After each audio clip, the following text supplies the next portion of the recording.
When you go to doctorate school, you basically learn everything that a chiropractor learns. The only difference being is that medical doctors and orthopedic doctors. So the cellular phone is the cost of Yeah, I would contributes say to the. contributes. How has the Chamber of Commerce helped you? I'm gonna shift you in, Tico. There we go. That one had a crack. I'm glad you're laying there, not me.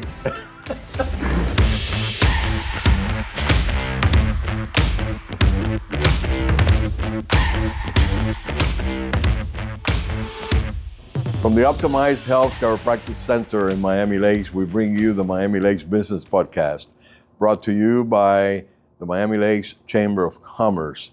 And this morning, we like to welcome Dr. Denis Chang, resident of Miami Lakes, and opened his business here like a couple of years ago. A year and 3 months ago. A year and 3 months ago. And how is business so far? Business is great. What I oftentimes tell everybody is that thanks to the support of the community, it's a very tight-knit community, and that has really helped me extrapolate the business to a whole different level because of so many people, so much community being able to reinforce everything in here. So it's been great. What made you choose Miami Lakes to open your business? Yeah, so I'm from this area. I grew up pretty much here in Main Street. Every Saturday night I would come over here, or every Friday night, sometimes both. But I went to Barbara Goldman Senior High. I went to Milam K-8 Center over here in Hialeah. So this is my town. So you're homegrown, eh? Yes, sir. Wonderful, yes, sir. Wonderful. I'm needless to say, I'm very impressed with your setup here, and we're going to have plenty of time that you're going to show us, what everything is for and whatever. That's what people really like to hear about and like to see. And we're going to have our model, Tico Casamayor, modeling in every one of the different stations that you have. But I also like to mention the fact that.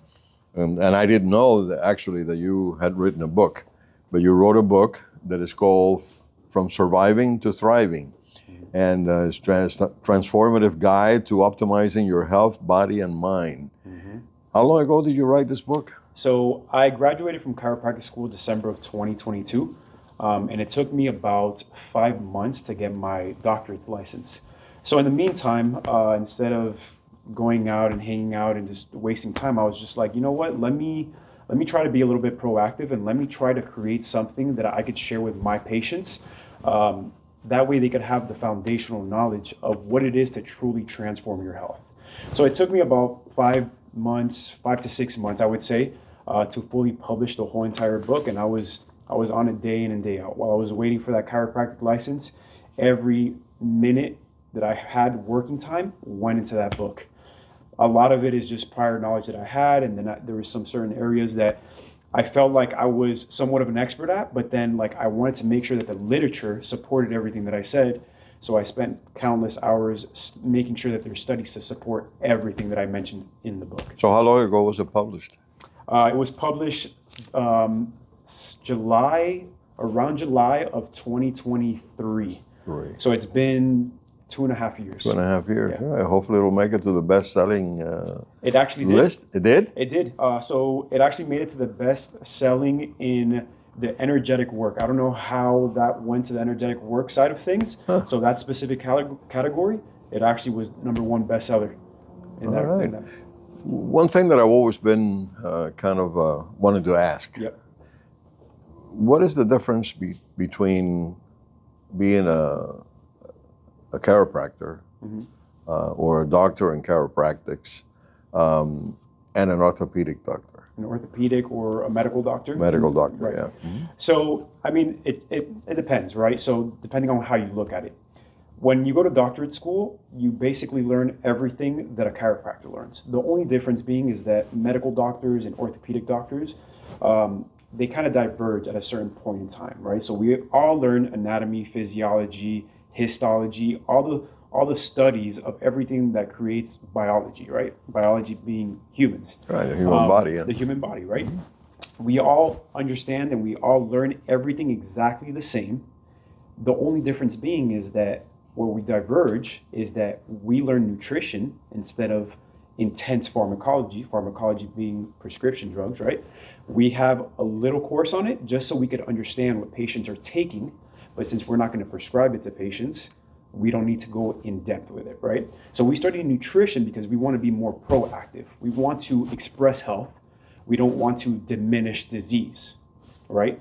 And then the second part is that when medical doctors or orthopedic doctors go into surgery, we learn how to do manipulations, is what they call it.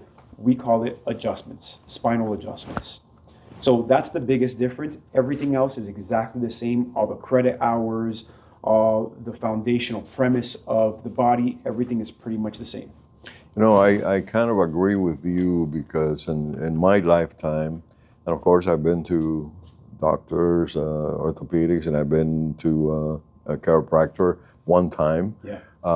And I think it's more like developing a way of life that is conducive to giving you a better health, healthy body. Let's put it that way. Yep. Which I understand what you're saying that medical doctors they prescribe the pain, for the pain or whatever, and that's really not that great. I mean, it may cure it for not cure 100%, but it may alleviate it. Yeah. The pain for just a bit, but it's going to come back again. Yeah, if I may, I would say there's a time and a place for it. I'm not against medication or I'm not against medical doctors by any means necessary.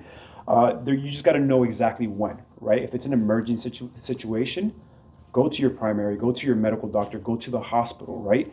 But if it's something that has developed from years of wear and tear or, not having the proper healthy habits, that's where you go to a chiropractor, right? So to basically just touch on your point, what they're doing is not going to cure anything per se.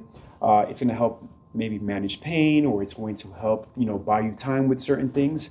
But it really depends on like what you're looking for. If you're really trying to express health, the chiropractic side is kind of like what you want to look into, right? But if you want to just manage the pain and put like a Band-Aid approach on it, then we go down the route of medical doctors, right? There's a time and a place for both sides. Right. Diet has a lot to do with the way the body would feel. Do you agree with that, or? Huge part. So in my book, I have pillars, right? So there's a hierarchy of how we should really prioritize things. The way that I see it is we want to be able to do 20% of the things that give us 80% of the results, right? We don't want to be doing so many things and taking so many supplements and trying to try everything under the book, right? We want the foundational things. The foundational things is sleep, nutrition, exercise. Nutrition is in my book as the second pillar, right? Sleep is the first. Nutrition is probably the biggest chapter that I have in that book because I'm so passionate about it, because it actually helped me transform my life aside from chiropractic as well. But nutrition is what I would say one of the biggest things that pulls the biggest lever in health in the body. What would you say, Doctor, it is your favorite part of the book? I'm sure that you do have a favorite part that you would like to share. Yeah. So nutrition, like I said, is my passion. I went from a super sick person. I was weighing 230 pounds. I weigh 185 now. So nutrition was the biggest thing. I would say that's number one. If I had to pick a second one, I would say sleep. Sleep is so underrated. People nowadays, especially in the society that we live in, where we're on our phones 24/7 and we have that white light blasting our eyes, and it throws off our circadian rhythm, meaning the biology clock that we have in our body. Sleep is so foundational, so profound that we get enough sleep to be able to regenerate. So the cellular phone is the cause of I would contributes say to the. It contributes. I wouldn't say it's the main cause. There's multiple other factors and multiple variables in place. But just having that phone shine light at you, your body's an amazing being, right? It adapts to things around you. But one thing is that we're supposed to follow the sun, right? There's a reason why we have the sun coming out and then we have the moon coming out, right? During that nighttime, everything is dark for a reason. That's our time to rest and digest and recover. But if you have that light kind of simulating what the daylight wavelengths of light comes, then it's going to throw off the signal in your body, that time clock that your body naturally has. I see. Yep. I see. No, I mean that is a great point because you see so many people nowadays that they can't live without that phone, and they take the phone everywhere. To dinner, to this, to that. I have actually made it a practice not to use the phone that much. Yep. Or as many times, and I put it down. Sometimes people say, "I called you 3 hours ago," and say, "Well, I don't have the phone with me all the time, and that's just the way it is." Because I believe firmly that what you're saying is right. The phone is really is a weapon of mass destruction. Absolutely. Believe me, in our lifetimes right now. So I like to kind of show the to the art. Tell the audience, the book that Dr. Denis Chang wrote, from surviving to thriving, and this is something that I'm going to read it. And I think that everybody's striving to, to become better and to do things in a better way, and I believe that, one thing that I've seen people in the government do right now is really talk a little bit more about health. What are your thoughts? Like, for example, I know the Secretary of Health has really been influential in taking the chemicals out of food and things like that. That to me, it's been a killer, and I think that's probably the cause of so many people. Kids, autistic kids, and cancer, and what have you. What are your thoughts on that? Yeah, I mean, I think it's a great first step. But if we really take a step back and we think about it, like we shouldn't rely on the government to be doing those steps for us, right? Again, I think it's a great step that they're starting to do that, right? But I think that we should be empowered ourselves to be educated or at least seek out the education, so that we could be able to invest that time into ourselves by knowing exactly what we should be eating, what are the things that we need to avoid.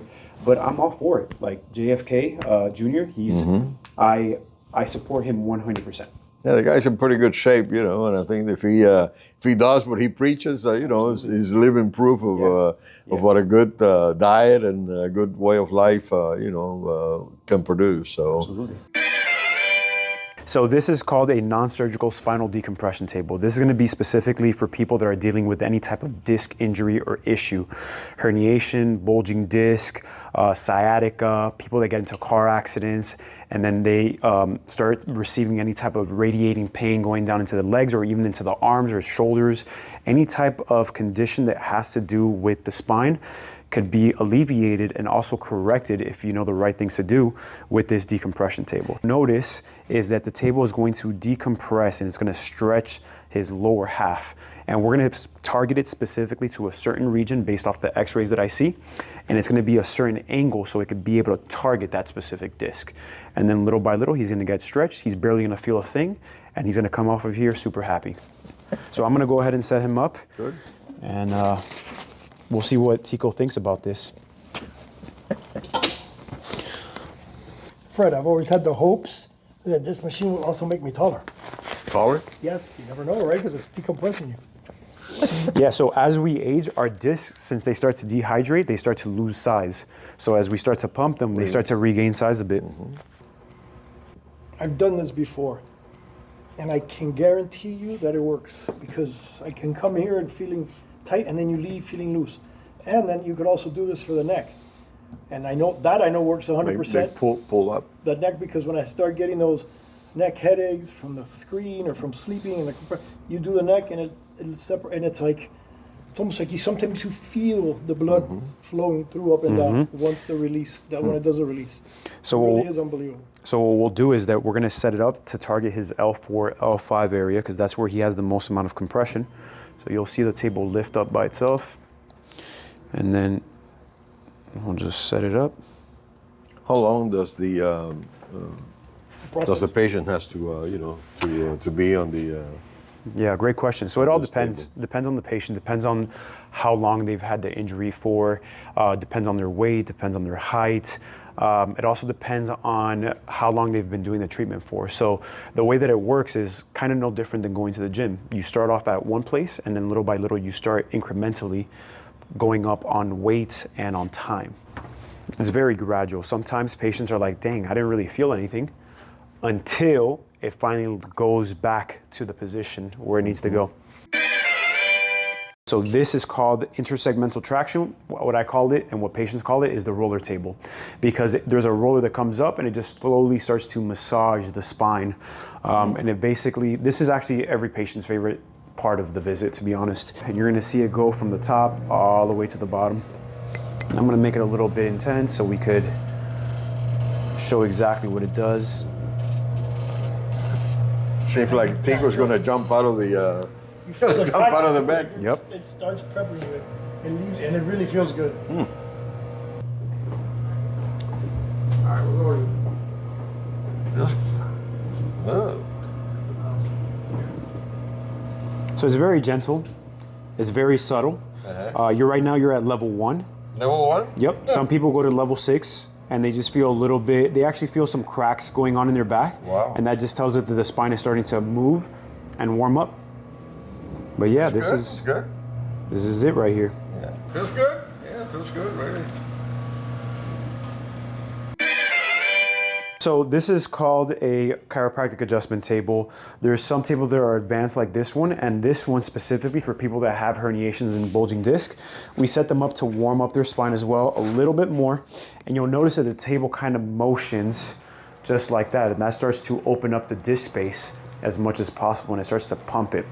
Now, after they warm up with this, then we go into a chiropractic adjustment. A chiropractic adjustment could look different for pretty much everybody, right? It all depends on the person. I like to give as much value as possible, so sometimes, or most of the time, I take care of everything. The neck, the shoulders, the mid back, the lower back, even sometimes the ankle. In this machine right here? On this machine right here, with my hands. This is where the manual adjustment comes into place. So for Tico, this is actually a really good looking spine, as you could tell here. And what we're gonna do is we're gonna do a routine adjustment on him. I'm gonna have you take, you're gonna lay on this side, face me right over here. There's some people that don't have a lot of it, right? So you're gonna see Tico, his moves, but it doesn't crack as much. That doesn't mean that there's no adjustment. It just means that his spine doesn't have that gas. I'm gonna shift you in, Tico. There we go. That one had a crack. I'm glad you're sitting. You're laying there, not me. So the neck is the most important area to adjust, in my opinion, because we have a bundle of nerves that communicate to practically the whole entire body. So what we're gonna do is we're going to let it go, adjust the neck area, take pressure off of the nerves on the left and even on the right side. Tico, let it go for me. There we go. Now there's a special adjustment that not a lot of chiropractors do, which is called a spinal decompression adjustment. Kind of like the decompression table, but now with a manual adjustment. So what I do is I have this little paper towel and I place it right in between the teeth, mainly so patients' teeth don't grind together. And what we're gonna do is that we're gonna decompress the whole entire spine. It looks a little bit aggressive, but it's actually pretty gentle the way that I do it. Just decompress the spine. So, doctor, it's been great been to all the stations and everything that you have shown us with our model today, Tico. But I just wanted to ask you one last question. Yeah.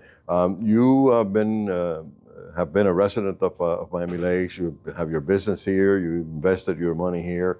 You have also become a member of the Chamber of Commerce of Miami Lakes. Yep. How has the Chamber of Commerce helped you? I would say just the support between the other businesses. There's this one guy that not a lot of people know. His name is Tico Casamayor. He's been the most incredible help, actually. Yeah. And it just goes right back to the support of the community. So thanks to the Chamber, we were able to do this. We got Tico leading the way with all the connections that I have with people, and then It's been great. I do it all over again every year. It always knowing the right person and being in the right place at the right time. That's also a big factor as well. Absolutely. So I'd like to thank you, Doctor, for being with us today and giving us your time, valuable time to meet with us. And we'll see you again, I'm sure. All right. Thank you. Until next time, folks.